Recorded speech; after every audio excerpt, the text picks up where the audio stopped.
সেলিম ভাই,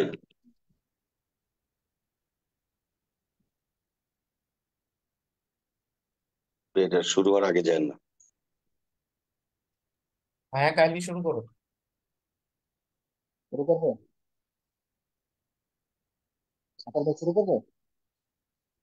আমাকে শুনতে পাচ্ছেন আশিক ভাই? ভাইয়া, কাইন্ডলি শুরু করো।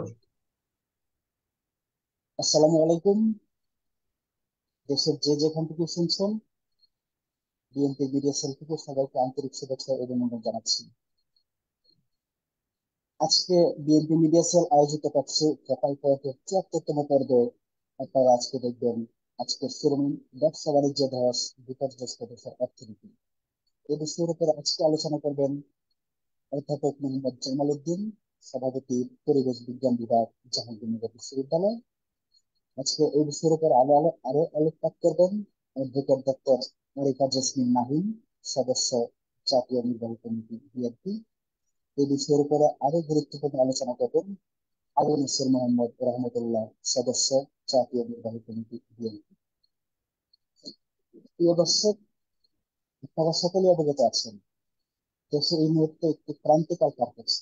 যে ক্রান্তিকালটা রাজনীতি এবং অর্থনীতি, এবং রাজনীতি এবং অর্থনীতি অঙ্গাঙ্গিভাবে জড়িত।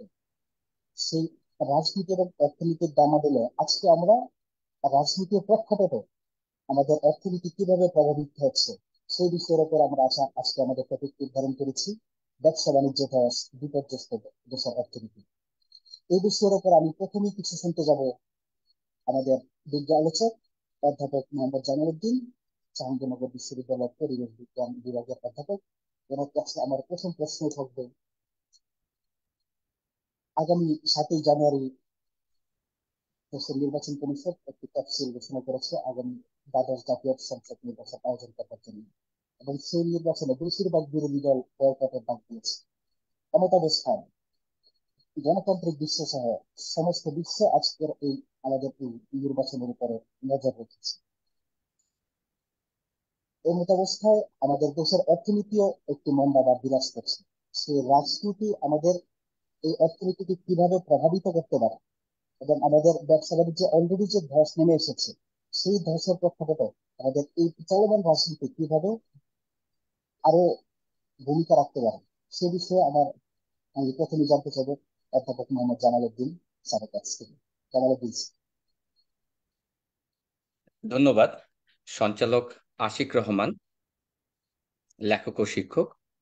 আপনার মাধ্যমে বিএনপি মিডিয়া সেলের অগণিত দর্শক শ্রোতা যারা এই প্রোগ্রাম দেখছেন সবাইকে আমি সালাম এবং শুভেচ্ছা জানাচ্ছি। উপস্থিত আছেন আমাদের মাঝে আলোচক হিসাবে advocate doctor Arifa jasmine Nahin, সদস্য, জাতীয় নির্বাহী কমিটি। আরও উপস্থিত আছেন আবু নাসের মোহাম্মদ রহমতুল্লাহ, সদস্য, জাতীয় নির্বাহী কমিটি। দেশের ক্রান্তিকাল, আপনার সঞ্চালকের কথা ধরে যদি বলি, শুধু ক্রান্তিকাল না, দেশ একটি ভয়াবহ দুর্যোগের মুখে পড়তে যাচ্ছে, এরকম একটা প্রেক্ষাপটে এই আলোচনা। আশা করি আমাদের জাতীয়তাবাদী সকল নেতাকর্মী যারা আজকে হুমকির মুখে, যারা আজকে বিপর্যস্ত, আপনারা যারা নির্বাহী সদস্য আছেন তারাও বিভিন্ন মুখী সমস্যার মধ্য দিয়ে যে যুদ্ধটা আপনারা করছেন সেটি আমাদের স্বাধীনতা যুদ্ধের সমতুল্য। দেশ আজকে পরাধীন অবস্থায় আছে, সেরকম একটা প্রেক্ষাপটে এই আলোচনা আশা করি আমাদের সবাইকে বুঝতে শিখাবে, বা আমরা বুঝতে পারবো যে আমাদের দেশ অর্থনৈতিকভাবে কি পরিমাণ ভয়াবহ, কি পরিমাণ ভগ্নদশায় পরিণত হচ্ছে। আমি পরিবেশের বিজ্ঞানের শিক্ষক। পরিবেশ বিজ্ঞানের শিক্ষক হিসাবে আমি যদি অর্থনীতির কথা বলি, সেটি হয়তো খুবই বেবানান মনে হবে, কিন্তু পরিবেশের একটি অন্যতম ইস্যু আছে সাস্টেইনেবল ডেভেলপমেন্ট, আমরা যেটাকে টেকসই উন্নয়ন বলি। তার একটি হচ্ছে অর্থনীতি। সঙ্গত কারণে আমাদের সকল উন্নয়ন, সকল সামাজিক উন্নয়ন, অর্থনৈতিক উন্নয়ন এবং পরিবেশগত উন্নয়ন, সকল উন্নয়নের একটা ভিত্তি হচ্ছে আমাদের অর্থনৈতিক উন্নয়ন। সেই অর্থনৈতিক উন্নয়নের জায়গায় আমরা কোন পর্যায়ে আছি সেটি আমাদেরকে বুঝতে হবে। আমি আমার আলোচনাটা আপনাদের জন্য করার সুবিধার্থে আমি একেবারে দেশের নাগরিক হিসাবে আমরা খোলা চোখে পত্র পত্রিকায় বা রেফারেন্স বেসড যে সকল আমরা সংবাদ পাই তা কিছু চিত্র, একেবারে সাম্প্রতিক চিত্র যদি তুলে ধরি তাহলে আলোচনাটা সুবিধা হবে। 17 নভেম্বর 2023 প্রথম আলোতে বলছে কি, প্রবাসী আয় বাড়লেও কমছে বৈদেশিক মুদ্রা রিজার্ভ। প্রবাসী আয় বাড়ছে কিন্তু বৈদেশিক মুদ্রা রিজার্ভ কমছে। এটা এটা একটা বড় ধরনের সমস্যা বা বড় ধরনের ইরিলেভেন্স ইন্ডিকেট করে। এর ভিতরে অন্তর্নিহিত অনেকগুলি বিষয় আছে, আমি এটি পরে আসছি। 29 নভেম্বর পতন ঠেকাতে কৃত্রিম ভাবে সূচক বাড়ানো হচ্ছে আমাদের স্টক এক্সচেঞ্জের। হুম আমাদের সরকার বা আমাদের রাষ্ট্র পরিচালনা যারা করছে তারা ভয়াবহ একটি অর্থনৈতিক ভগ্নদশার চিত্রকে আড়াল করার জন্য তারা আর্টিফিশিয়ালি আমাদের সূচক বাড়াচ্ছে। আমরা আরো যদি চিত্র বলি, 29 নভেম্বর প্রথম আলোতে প্রকাশিত, বাংলাদেশে বাংলাদেশের আয় পশ্চিমে, ব্যয় পূবের দেশে। মানে আমরা যে একটা ইমব্যালেন্স ট্রেড ডেফিসিয়েন্সিতে আমরা ভুগছি সেটার একটা চিত্র কিন্তু তুলে উঠছে। আমাদের যত আয় তা হচ্ছে পশ্চিমা দেশ থেকে, আমাদের যত ব্যয় তা হচ্ছে আমাদের নিকটবর্তী দেশ এবং আমাদের পূর্বের দেশ চীন, চীনের ক্ষেত্রে। তো এটি একটা ভয়ানক দিক, এটা একটা রাজনৈতিক দিক আছে, আমি আসছি। বর্তমান সরকার এই জায়গাটাতে সবচেয়ে বেশি আমাদের অর্থনীতিকে হুমকির মুখে ফেলবে। প্রথম আলোর 25 নভেম্বর একটা সংবাদ, ইউরোপ ইউরোপ হচ্ছে বড় বাজার, সামনে দুশ্চিন্তা। ইউরোপ আমাদের গার্মেন্টস ফ্যাক্টরিগুলি বা আমাদের রপ্তানির মেজরিটি যে অংশটা কাভার করে সেটা হলো আমাদের গার্মেন্টস প্রোডাক্ট, সেটি বড় বাজার হচ্ছে ইউরোপ, কিন্তু সামনে দুশ্চিন্তার কারণ ক্রমাগতভাবে কমছে। আমরা যদি 22 নভেম্বর প্রথম আলো সংবাদে দেখি, নিরাপত্তা সঞ্চুতির ঘাটতিতে পড়েছে দেশের 9 ব্যাংক। আমাদের যে ব্যাংকগুলি আছে সেই ব্যাংকগুলির মধ্যে মানে একেবারে যে না হলে না, যে টাকাগুলি একেবারে নিরাপত্তা দেয় একটা ব্যাংকে, গ্রাহকদেরকে আস্থা দেয়, সেরকম একটা জায়গায় ঘাটতিতে পড়েছে 9টা ব্যাংক। 29 নভেম্বর দেশ রূপান্তর প্রকাশ করেছে, অংশগ্রহণমূলক সুষ্ঠু নির্বাচন না হলে দেশের অর্থনীতিতে ধস নামবে। যুক্তরাষ্ট্র ইউই থেকে আসা রপ্তানি 65% অংশগ্রহণমূলক ও সুষ্ঠু নির্বাচন না হলে এই বাজারটায় ধস নামতে পারে বলে মনে করছেন অর্থনীতিবিদরা। অর্থনীতিবিদরা ইতিমধ্যে এটি একটি আশঙ্কা প্রকাশ করেছেন যে 65% আমাদের রপ্তানি আয় এখন ঝুঁকির মুখে আছে। শুধুমাত্র আমাদের নির্বাচনটা অংশগ্রহণমূলক হবে কি হবে না সেটার উপরে। আমাদের সবার প্রিয় ডক্টর দেবপ্রিয় ভট্টাচার্য, আহ, যিনি আওয়ামীপন্থীও আমরা অনেক সময় বলি থাকে, মানব জীবনে ওনার কলাম, ওনার আর্টিকেলস, আবার ওনার বিভিন্ন জায়গায় ওনার ইয়াতে, তবে মানব জীবনের 24 নভেম্বর একেবারে সম্প্রতি উনি বলেছেন, শেষ বিচারটা হয়তো রাজনৈতিক হবে না, হবে অর্থনৈতিক। অর্থনীতি হবে। সঙ্গত কারণে আজকে এই আলোচনা। বাংলাদেশের উপর আমদানি রপ্তানি নিষেধাজ্ঞা দিল সাইটিসি, এটা 28 নভেম্বর। স্যাংশন আসছে, BD embassy alerts government about possible sanctions. আপনারা শুনেছেন যে একটা মেমোরান্ডাম, বাইডেন মেমোরান্ডামে প্রতিটা দেশের কূটনীতিককে একটা ইনস্ট্রাকশন দেওয়া হয়েছে যে ওই দেশে যদি শ্রমিক নির্যাতন বা শ্রমিকরা যদি কর্ম পরিবেশে ঝুঁকির মুখে থাকে, তারা ইচ্ছা করলে কিন্তু আমাদের এই ধরনের স্যাংশনের জন্য তারা সুপারিশ করতে পারবে এবং সেটি খুব অ্যাকনলেজড হবে। সেটি পসিবল ট্রেড পেনাল্টি অর্থনৈতিক থেকে শুরু অবরোধের জন্য সেটি একটি টুলস হিসাবে তারা ব্যবহার করবে। ট্রেড পেনাল্টি থেকে দেশের কমার্শিয়াল অর্থনীতির স্যাংশন বেহাল পর্যন্ত দশা পাবে। এই কারণে সরি। ট্রেড পেনাল্টি থেকে শুরু করে ভিসা স্যাংশন পর্যন্ত অ্যাপ্লাই হতে পারে এই লেবার রাইটস এর বিষয়ের উপরে। আচ্ছা আচ্ছা আচ্ছা, সঙ্গত কারণে আমার মনে হয় আমাদের media cell rightly point out করেছে দেশের অর্থনীতির বেহাল দশা, দৈনন্দিন খরচ মেটাতে চড়া সুদে ঋণ নিচ্ছে সরকার। তো এরকম একটা কনটেক্সটে সব দলে অংশগ্রহণের সুষ্ঠু নির্বাচন না হলে ব্যবসা বাণিজ্য নানা প্রতিবন্ধকতার মুখোমুখি হতে পারে বাংলাদেশে। এমন পরিস্থিতিতে অর্থনীতি বাঁচাতে একটি গ্রহণযোগ্য সুষ্ঠু নির্বাচনের সবচেয়ে বেশি প্রয়োজন। এখন কথা হচ্ছে যে আমাদের অর্থনীতির ভিত্তিটা কি? আমাদের অর্থনীতির ভিত্তি আমাদের প্রিয় নেতা শহীদ প্রেসিডেন্ট জিয়াউর রহমান যে ভিত্তিটা দিয়েছিল সেটা হলো কৃষি, আমাদের আহ, রপ্তানিমুখী শিল্পের মধ্যে আমাদের গার্মেন্টস, আমাদের ফরেন রেমিটেন্স, যোদ্ধারা যে রেমিটেন্স পাঠায়, যে ম্যান পাওয়ার, এই তিনটার উপরে তো আমাদের ভিত্তি। এই তিনটা আজ হুমকির মুখে। আমরা যদি প্রথমত কৃষির কথা বলি, কৃষির এই সরকার অলিগারদের মাধ্যমে কৃষির ডিপেন্ডেন্সি নানামুখী নানামুখী ইম্পোর্টেড আইটেমের উপরে কিন্তু ভিত্তি করেছে, এবং বাস্তবতাও সেই ক্ষেত্রে হয়। বীজ আমদানি, সার আমদানি, বিভিন্ন কিছু আমদানি নির্ভর যন্ত্রাংশ, সেচ, ফুড প্রসেসিং, কীটনাশক, এগুলি আজকে কিন্তু আমাদের ডলারের ক্রাইসিসের কারণে যথেষ্ট পরিমাণে আনছে না। সেই জায়গায় আমাদের খাদ্য ঘাটতি এবং কৃষিতে একটা ব্যাপক ধস নামবে, যেটা ইমিডিয়েটলি আমরা হয়তো ফিল করছি না, এটা কয়েক বছরের মধ্যে আমরা ফিল করব। আমাদের যদি আমরা বলি ফরেন রেমিটেন্সের কথা, ফরেন রেমিটেন্সের জায়গাটা দেখেন। আমাদের যোদ্ধারা যুদ্ধ করছে ইউরোপে মন্দার কারণে বা বিভিন্ন বিশ্বে মন্দার কারণে, সেখানে আয় কমে যাচ্ছে। উপরন্তু আমাদের এই যোদ্ধারা যে ডলারের যে ক্রাইসিস, ডলারের যে দুইটা রেট, বাংলাদেশে মনে হয় একমাত্র যে যেখানে ডলারের দুইটা রেট, একটা বাইরের রেট, এটা একটা সরকারি রেট। সঙ্গত কারণে এগুলি প্রপার চেলে না আসাতে এই ফরেন যোদ্ধারা যে রেমিটেন্সটা পাঠায় সেটি কিন্তু কালো টাকায় বা এটা হুন্ডিতে আদান প্রদান হওয়াতে দেশ কিন্তু একটা ভয়াবহ হুমকির মুখে পড়ে যাচ্ছে। আর গার্মেন্টস এর কথা যদি বলি, গার্মেন্টস আমাদের একেবারে মানে এক্সপোর্টের 80% আমাদের মানে ডমিনেট করে। তার মধ্যে ইউরোপ আমেরিকা, যেটা আমরা ওয়েস্ট বলি, সেইখানেই আমাদের মেজরিটি। সেই জায়গায় আমরা নির্বাচনকে সামনে রেখে আমাদের বিদেশি, আমাদের যে পার্টনার আছেন, আমাদের উন্নয়নের পার্টনার, তারা কিন্তু আমাদের এই জায়গাটায় হুমকির মুখে ফেলে দিয়েছে। যদি অংশগ্রহণ নির্বাচন না করি তাহলে এই স্যাংশনে যাওয়ার সম্ভাবনা আছে। আপনাদেরকে একটা ওয়ার্ল্ড ব্যাংকের আমি এখন আমি যদি আমরা আমি আমার নিজের কোনো কথাই বলবো না, কারণ আমি আসলে অর্থনীতিবিদ না, আমার নিজস্ব কোনো গবেষণাও নাই, কিন্তু আমি নাগরিক হিসাবে আমার যে চিন্তা, আমার যে সেই চিন্তার জায়গা থেকে আমি আপনাদেরকে দু একটা কথা বলি।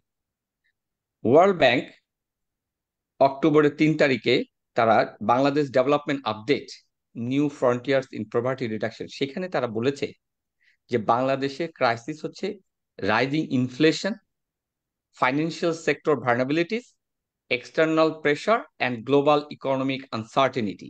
এই চারটা সেক্টরকে ওরা পয়েন্ট আউট করেছে আগামী দিনে বাংলাদেশের প্রবলেম। আমরা যদি খেয়াল করি, আমাদের ইনফ্লেশন এখন কোন পর্যায়ে, সরকার স্বীকার করে 9 বা 10 এর মতো, বাস্তবতা ইনফ্লেশন কিন্তু অনেক বড়।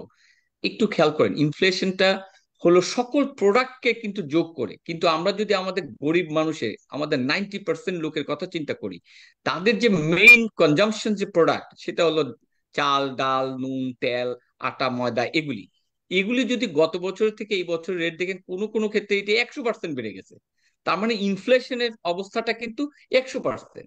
একটা শ্রমিক, একটা কর্মজীবী মানুষ যারা খেটে খায়, তাদের কিন্তু আয়ের 80% 90%ই কিন্তু খাদ্যদ্রব্য তাদের দৈনন্দিন জীবন মিট করতে যায়। আর সেই প্রোডাক্টটা কিন্তু এই 4-5টা প্রোডাক্ট। এই 4-5টা প্রোডাক্টের ইনফ্লেশন যদি আমরা চিন্তা করি, সেই ইনফ্লেশন কিন্তু আপনার 100%-এর মতো হয়ে গেছে, 80% হয়ে গেছে, 50% হয়ে গেছে। কোনো ওয়ে নাই যে তাদের বাঁচার মতো। সেই জায়গায় আমাদের ইনফ্লেশনটা দাঁড়িয়ে গেছে। আমরা যদি আপ- আপনাদের ফাইন্যান্সিয়াল সেক্টরের ভার্নাবিলিটিস এর কথা বলি, আমাদের সাম্প্রতিক, আমি আসবো সেই জায়গাটায়, $100 বিলিয়ন আমাদের পাচার হয়ে গেছে। $100 বিলিয়ন পাচার হয়ে গেছে। এবং তা কারা করেছে? এটি একটি অলিগার, সরকার, দল, রাষ্ট্র এবং ইন্টারন্যাশনাল গ্রুপ মিলে এই টাকাটা পাচার করে দিচ্ছে। আপনারা সম্প্রতি জানেন যে আমাদের এসালাম গ্রুপ, আপনার যে পরিমাণ টাকা আনইথিক্যালি ব্যাংক থেকে বড় করে বাইরে নিয়ে গেছে, সেটার জন্য হাইকোর্টের একটা তদন্ত কমিটি করার কথা বলেছিল।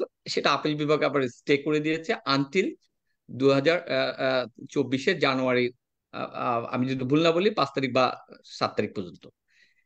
এটা মানে রাষ্ট্র যদি এটা কি পারে, একটা রাষ্ট্র, একটা অনিয়ম হয়েছে, একটা বিষয় হয়েছে, এটা অনিয়ম নাও তো হতে পারে, তো তদন্ত তো একটা একটা স্বাভাবিক প্রক্রিয়া। এই স্বাভাবিক প্রক্রিয়াকেও তারা ফেস করতেছে না, তার মানে আমরা বুঝতে হবে যে এর সাথে সরকার সম্পূর্ণভাবে কিন্তু জড়িত। তার মানে রাষ্ট্রযন্ত্র, দল একাকার হয়ে গেছে, রাজনীতি আর এর মধ্যে নাই। এর মধ্যে হচ্ছে যে একটা ভেস্টেড ইন্টারেস্ট গ্রুপ এই দেশের সকল সম্পদকে কিভাবে লুণ্ঠন করা যায় তার জন্য তারা আমাদের 4টা ইনস্টিটিউটকে ব্যবহার করছে। 3টা তো আমাদের ফর্মাল ইনস্টিটিউট, আমাদের হচ্ছে আপনার বিচার বিভাগ, প্রশাসন এবং আমাদের যে পার্লামেন্ট, আমাদের যে আইন, এর সাথে কিন্তু আমাদের মিডিয়াও কিন্তু যুক্ত হয়ে গেছে। মানে আমাদের 4টা স্টেটে আমাদের এটার জন্য দায়ী এবং সেভাবেই তারা লুটপাট করছে। আপনাদেরকে আমি ওই ওয়ার্ল্ড ব্যাংকের রিপোর্টের বলি, why this happened, the reason could also be affected by the further slowdown in Chinese economic growth। দেখেন, আমাদের সরকার কিছুদিন আগে বলল কি, সে বলছে যে, চায়না বলছে যে আমাদের ফরেন রিজার্ভে যেভাবে মানে আগাচ্ছি তাতে তো অবস্থা খারাপ, চায়না আমাদেরকে হেল্প করবে ফরেন রিজার্ভের ক্ষেত্রে। খেয়াল করে দেখেন, চায়না ইকোনমি কিন্তু গো ডাউন, এবং চায়না ইকোনমির সাথে সাথে আশেপাশে ওনাদের রাশার অবস্থাও খারাপ। ভারত তো আমাদেরকে কমিটমেন্ট করে যে টাকা দেবে সেটাও দেয়।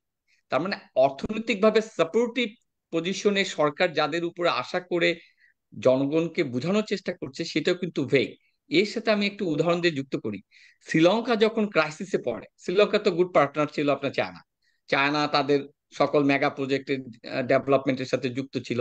তারা যখন ক্রাইসিসে পড়লো, সেখানে আমি যদি ভুল না বলি, $1 মিলিয়ন, $1 বিলিয়ন তারা চেয়েছিল লোন, যে আমাদেরকে বাবা ঋণ দাও, আমাদের অবস্থা খারাপ।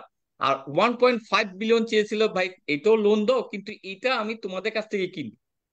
এই $2.5 বিলিয়ন তারা কিন্তু দেয়নি। বন্ধু, আমাদের চেয়ে তো তাদের সাথে সম্পর্কটা আরো নিবিড়, আমাদের এখানে তো বিভিন্ন স্টেক আছে, তাদের সাথে তো খুব গভীর। পাকিস্তানকে তারা কিন্তু তাদের ক্রাইসিসের সময় দেয়নি। এরকম একটা পর্যায়ে আমি আমি বলতে চাচ্ছি যে চায়না সিচুয়েশনটাও কিন্তু খুবই ভার্নারেবল। আপনার ডেইলি স্টারের একটা নিউজ আমি বলি, আমি কতটুকু সময় পাবো জানি না, আমি একটু সময় নিয়ে হলেও 5 মিনিট আমি নিচ্ছি। অ্যাকর্ডিং টু দ্য লেটেস্ট যে স্যার ফিগার, আপনি স্যার বলেন। ডেইলি স্টার, এটা November 24, 2023, according to the latest figure from Bangladesh Bank, the third quarter of 2023 saw fluctuations in such loan আমাদের ক্যালকুলেট করে ওরা দেখিয়েছে অ্যাকচুয়ালি 1,55,000 আমাদের হলো অনাদায়ী লোন। তার মধ্যে 21 বলে যে এটা রিশিডিউল করা যাবে, মানে 1,30,000 কোটি টাকা আমাদের, এটাকে বলা চলে এটা মেরে দেওয়া, এই লোন আর আসবে না, এটা তামাদি।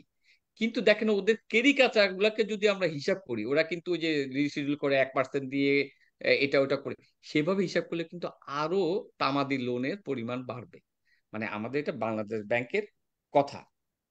স্যার আমরা আপনি যদি আরেক, অত্যন্ত জি, সুন্দরভাবে, স্যার কাছে আমার একটা প্রশ্ন, আপনি অত্যন্ত সুন্দরভাবে অনেকগুলো পয়েন্ট উঠিয়ে নিয়ে এসেছেন। আমার কাছে আমার একটা প্রশ্ন, আপনি যেমনটি বলেছেন আমাদের এভারেজ ইনফ্লেশন সরকার যেটা স্বীকার করে সেটা 9-10%। আমাদের এই ইনফ্লেশনটা যদি আমরা গরিব মানুষের জন্য আলাদা করে বের করতে যাই, আমার বক্তব্য অনুসারে জি, সেখানে এটা অলমোস্ট 100% হয়ে যাবে ইনফ্লেশন। তো কিছু সরকার কিছু সেই কিছু গরিব কিছু প্রোডাক্টে মানুষের জন্য হান্ড্রেড যে পার্সেন্ট কিছু কিছু প্রোডাক্টে সেটা 100% হয়ে যাবে, তো গরিব মানুষের জন্য যে আলাদা ইনফ্লেশনটা সরকার এই জিনিসটা গোপন করে রাখতে চায়, এটা একটা পয়েন্ট। আমার 2 নম্বর পয়েন্ট, আপনি যেমনটি বললেন হচ্ছে এই যে ঋণ খেলাপি, প্রায় 1.5 লক্ষ কোটি টাকা ঋণ খেলাপি মানে কামাদি হয়ে গেছে, এই জিনিসটা সরকার গোপন করে রাখতে চায়। আপনি এই যে বিষয়গুলো আনছেন, আপনার কি বক্তব্য এই জিনিসগুলো কি সরকারের ব্যর্থতা নাকি সরকার নিজেই জড়িত? আমি মনে করি এটা সরকারের সরকারের লোকজন, ব্যর্থতা। আমরা বুঝতাম সরকারের ব্যর্থতা যদি হতো যে কালকে নিউজটা আসছে, কালকে হঠাৎ করে সরকার বুঝলো এটা ব্যর্থতা। এগুলি কিন্তু ধারাবাহিক নিউজ।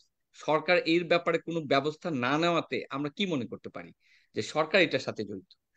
আমাদের রাষ্ট্রটা তো একটা অলিগারের হাতে চলে গেছে, এরাই কিন্তু ঋণ নিচ্ছে, এরাই ঋণ খেলাপি। এক একজন অলিগার 10, 15টা, 20টা, 100টা কোম্পানি করে ওটার মধ্য দিয়ে টাকাগুলা পাচার করতেছে। সরকার কি জানে না? জানে। সরকার যদি তার এক্ষেত্রে মানে হার্ড লাইন দিয়ে সরকার এর ব্যবস্থা নিত সাথে, তাহলে আমরা বুঝতাম এটা সরকারের ইন্টেনশনের অংশ না। কিন্তু যেহেতু এক্স্যাক্টলি, সরকার নিজে কোনো ব্যবস্থা নিচ্ছে না, সরকারের দিতে হবে, তাহলে আমরা ধরে নিতে পারি সরকারের উচ্চ পর্যায়ে থেকে সরাসরি এখানে জড়িত আছে। অবশ্যই অবশ্যই আপনার সাথে একমত আমি। হ্যাঁ, আরেকটা বলি, এ নাম্বার অফ আপনার সাথে factors have been sir, responsible. স্যারের কাছে আমার দ্বিতীয় একটা প্রশ্ন।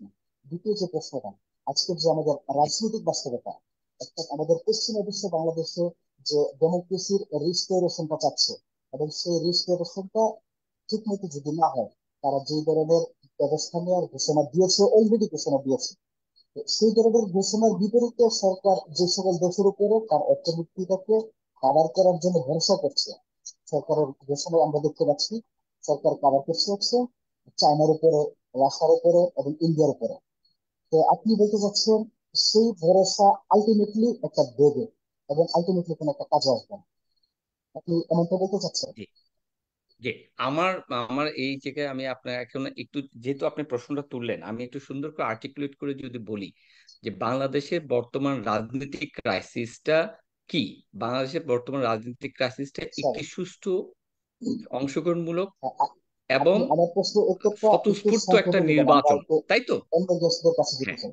এইটা রাইট। আমাদের আমাদের গণতান্ত্রিক জায়গায় গণতান্ত্রিক প্রক্রিয়াটা বাধাগ্রস্ত হয়েছে। আসলে গণতান্ত্রিক প্রক্রিয়াটা কারা একটা রাষ্ট্রে এনশিওর করে? ইনস্টিটিউট।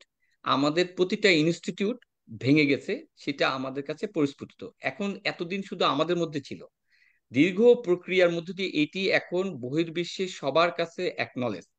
তো সম্প্রতি আমাদের আমেরিকার যে এখন বর্তমান পলিসি, সেটা হচ্ছে যে একটি ডেমোক্রেটিক সোসাইটি যদি না থাকে কোনো একটা দেশে, সেই দেশের উন্নয়ন টেকসই হয় না এবং এটি সুষম উন্নয়নের নির্ণায়ক হয় না। সঙ্গত কারণে আমাদের আমেরিকা কিন্তু আমাদের ডেভেলপমেন্ট পার্টনারই শুধু না, আমাদের যে কোনো আপদ বিপদে আমাদের সকল কিছুতে এখনো সর্বহাইস্ট তারা আমাদেরকে স্যারের কাছ থেকে সাপোর্ট আমরা করে একটা থাকে সেটা। কনক্লুশন নিতে পারি যে পশ্চিমা বিশ্বের বিপরীতে পূর্ব বিশ্ব কিংবা চীন রাশিয়ার যে ঐক্য, সেখান থেকে আমাদের অর্থনীতিকে ভরসা করার মতো তেমন কোনো স্পেস নাই। ওর কাছ থেকে আমরা এই কনক্লুশনটা নিতে পারি স্যার। হ্যাঁ, অবশ্যই, অবশ্যই। হ্যাঁ, থ্যাংক ইউ স্যার, আমি আপনার কাছে আমরা আবার পরবর্তীতে আবার আসবো। স্যার, আপনার কাছে আমরা আবার জি, পরবর্তীতে আসবো। আমরা এখন একটু যেতে চাই advocate doctor Arifa jasmine Nahin. আমরা ওনার কাছ থেকে কিছু শুনতে চাই। নাহিন আপা, আপনি যেমনটি এতক্ষণ শুনতে পাচ্ছিলেন আমাদের কামালউদ্দিন স্যার, পাশ্চাত্য বিশ্ব এবং চীন রাশিয়ার যে দুইটা পক্ষ পৃথিবীতে দাঁড়িয়ে গেছে, আমাদের বর্তমান সরকার পাশ্চাত্য বিশ্বের থেকে মুখ ফিরিয়ে নিয়ে চীন রাশিয়ার উপরে, ইন্ডিয়ার উপরে তারা বেস করতে যাচ্ছে। এই বেসমেন্টের উপরে আমাদের, যদি সরকার সত্যি সত্যি ওইটার উপরে বাংলাদেশের ক্ষমতায় টিকে থাকতে পারে, সক্ষম হয়, এবং শুধুমাত্র চীন রাশিয়া ইন্ডিয়ার উপরে পশ্চিমা স্যাংশন মাথায় নিয়ে চীন রাশিয়ার উপরে ভিত্তি করে আহ আমাদের অর্থনীতিটাকে তারা যেভাবে পরিচালনা করতে চায়, সেক্ষেত্রে বাংলাদেশের ভবিষ্যৎ অর্থনৈতিক বাস্তবতা কিরকম হতে পারে, যদি আরিফা জেসমিন নাহিনা আমাদের উপর একটু বলতেন।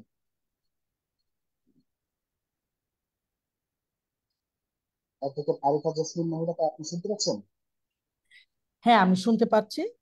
যে ধন্যবাদ আজকের এই প্রোগ্রামের সঞ্চালক, লেখক এবং শিক্ষক আশিক রহমান। এবং আমি ধন্যবাদ জানাতে চাচ্ছি বিএনপি মিডিয়া সেলকে, যারা আহ, এর পেছনে আছেন, আমাকে এখানে যুক্ত করেছেন আমার দুটি কথা বলার জন্য। এবং আলোচক হিসেবে, সহ আলোচক হিসেবে এখানে আছেন অধ্যাপক মোহাম্মদ জামাল উদ্দিন, সভাপতি পরিবেশ বিজ্ঞান বিভাগ, জাহাঙ্গীরনগর বিশ্ববিদ্যালয়। আরো আমাদের মাঝে আছেন আমাদের খুবই পরিচিত আবু নাসের মোহাম্মদ রহমতুল্লাহ, সদস্য জাতীয় নির্বাহী কমিটি। এবং যারা আজকে আমার এই কথাগুলো শুনছেন এবং দেখছেন, সবাইকে আমার পক্ষ থেকে এবং আমাদের দলের পক্ষ থেকে আন্তরিক শুভেচ্ছা এবং অভিনন্দন। হ্যাঁ, আমাদের আজকের যে, আপনি একটা বিষয় আমাকে প্রশ্ন করেছেন, তো আমি আমাদের যে আজকের যে বিষয়, সেই বিষয়টা আলোচনা করলে আসলে সবগুলোই বের হয়ে আসবে। আলোচনার বিষয়টা হলো আমাদের যে ব্যবসা বাণিজ্যে ধস এবং বিপর্যস্ত দেশের অর্থনীতি। দেখেন, আমাদের যে বিষয়বস্তুটা বোঝার জন্য এখন কিন্তু কোনো অর্থনীতিবিদ হওয়ার প্রয়োজন নেই।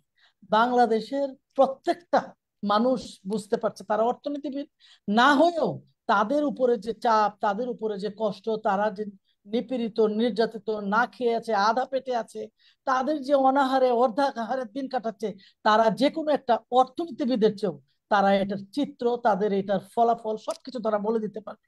দেখেন, তারা কেউ আমাদের এই জনগণ, আমি জনগণের কথাই বলছি, যে জনগণ এই ধস অর্থনীতির জন্য এবং ব্যবসা বাণিজ্যের যে বর্তমান বেহাল অবস্থা, তার জন্য ভোগান্তিতে আছে।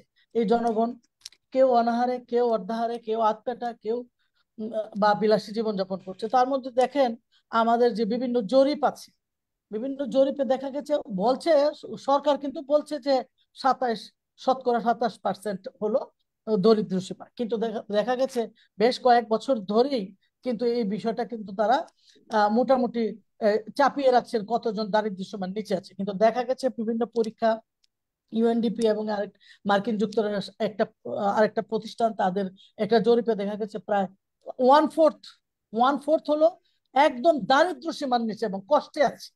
তারা কিন্তু বর্তমানে অনাহারে আছে। আরেকটু আরেকটু বলতে পারেন যে কেউ আছে অর্ধাহারে, আর কেউ বা আছে যে বর্তমান সরকারের লোকজন তারা হয়তো ভালো বিলাসী জীবনযাপন করছে। এই হলো বর্তমান অবস্থা জনগণের। এবং দেশের অবস্থা অনেক বিপর্যস্ত বলেই, ব্যবসা বাণিজ্যের অবস্থা বিপর্যস্ত বলেই কিন্তু আমাদের অবস্থাটা এখানে এসে দাঁড়িয়েছে।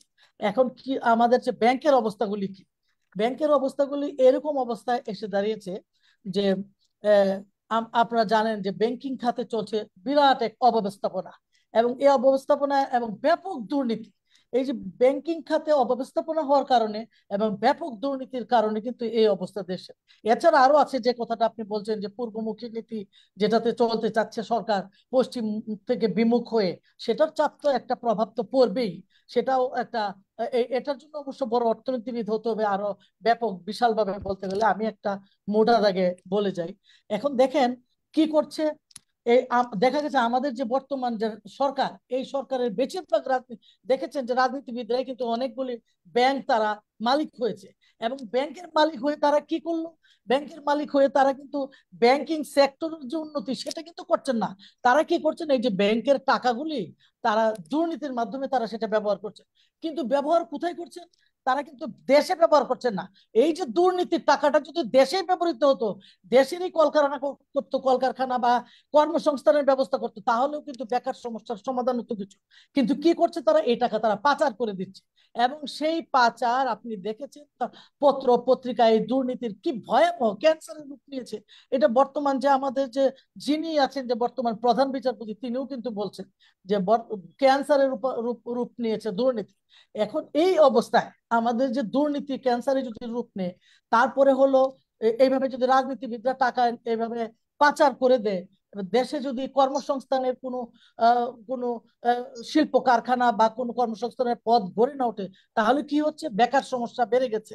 আর যা যা ছিল তার থেকে অনেক বেকার সমস্যা হচ্ছে। আর মানুষ, গরিব মানুষ আরো গরিব হচ্ছে।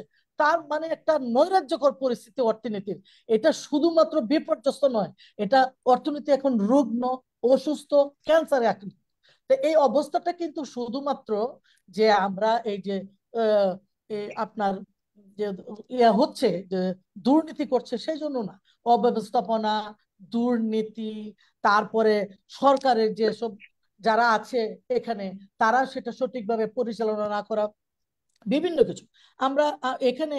আর বর্তমানে কিভাবে চালাচ্ছে সরকার দেশ, একটা শুভঙ্করের ফাঁকের মধ্যে, ফাঁক ফুকর এদিকে সেদিকে। এই যে একটা কথা এর আগেও আপনি প্রশ্ন করেছেন, আমাদের বিজ্ঞ আলোচক সেই কথাটার উত্তরও দিয়েছেন, বলছেন যে আপনার এই করছে তারা সত্যিকার অর্থে যে অবস্থাটা আছে সেই অবস্থাটা তুলে ধরছে না। এটার মধ্যে একটু ফাঁক ফুকর রাখতে চাচ্ছে সামনে নির্বাচনকে।